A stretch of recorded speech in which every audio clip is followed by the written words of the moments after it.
Bagaimana mungkin sebuah benda yang dibeli di pasar loak seharga 18 juta rupiah, 12 tahun kemudian terjual dengan harga 7 triliun rupiah?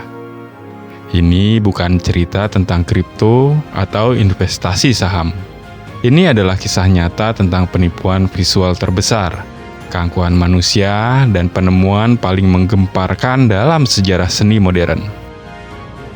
Di Teras Iman Nusantara hari ini, kita akan melacak jejak Salvator Mundi, lukisan penyelamat dunia karya Leonardo da Vinci.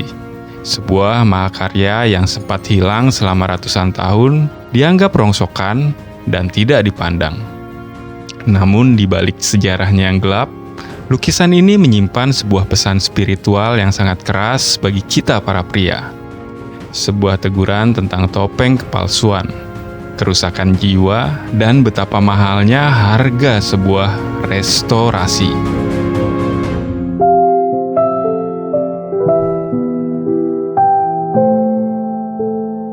Kisah ini dimulai pada tahun 1500-an. Raja Prancis, Louis XII, menugaskan sang jenius Leonardo da Vinci untuk melukis wajah Kristus. Da Vinci memberikan seluruh kejeniusannya di sana.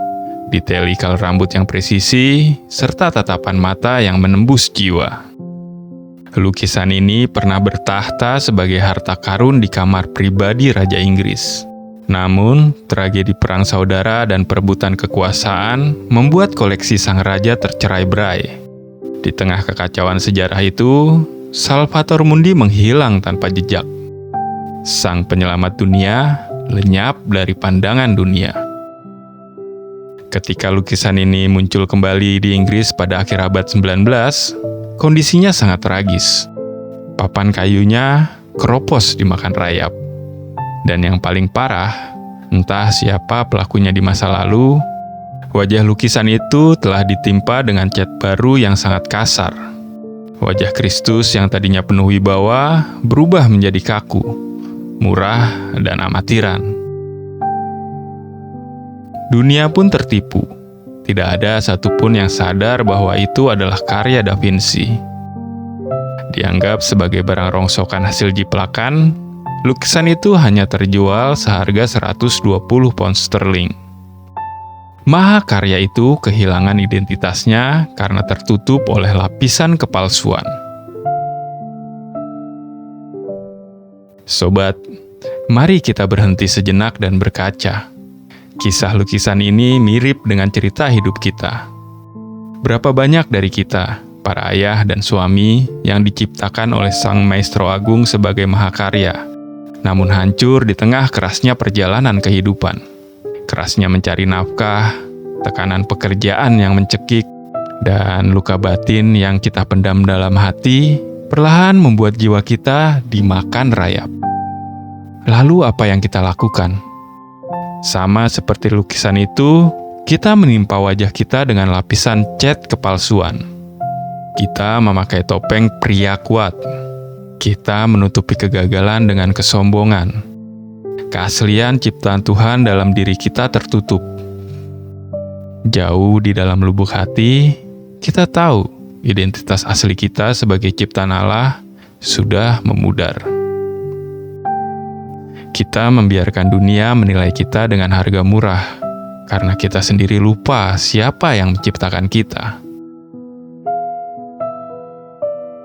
Tahun 2005, di sebuah lelang harta warisan kecil di New Orleans, Amerika Serikat, lukisan kusam ini dibeli seharga $1.100. Lukisan itu lalu dibawa ke seorang ahli restorasi, Diane Modestini.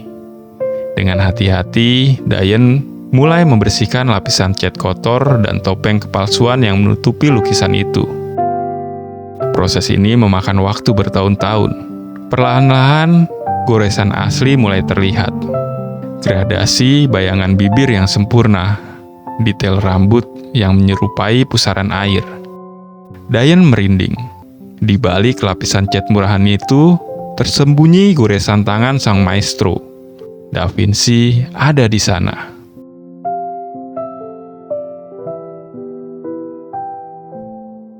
Kemudian, ada satu detail menakjubkan yang baru disadari dunia setelah lukisan ini dibersihkan. Perhatikan bola kristal di tangan kiri Yesus. Secara hukum fisika optik, bola kaca padat seharusnya membiaskan dan mendistorsi bayangan jubah di belakangnya. Tapi Da Vinci sengaja melukis jubah di balik bola itu dengan garis lurus yang sempurna. Mengapa sang jenius menentang hukum fisika? Ini adalah pesan teologis yang sengaja ia tinggalkan.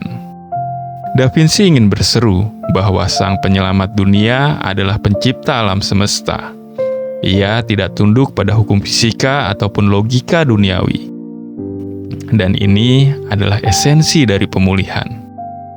Saat dunia dan logika manusia berkata bahwa hidup kita sudah hancur, keropos, dan tidak bisa diperbaiki lagi, ingatlah bahwa sang restorator kita bekerja dengan kuasa yang melampaui hukum fisika dan logika manusia. Dan pada akhirnya, setelah diuji oleh para ahli dunia, palu lelang Kristus menggebrak di tahun 2017. Angka 7 triliun rupiah tercetak dalam sejarah. 400 million. Sold.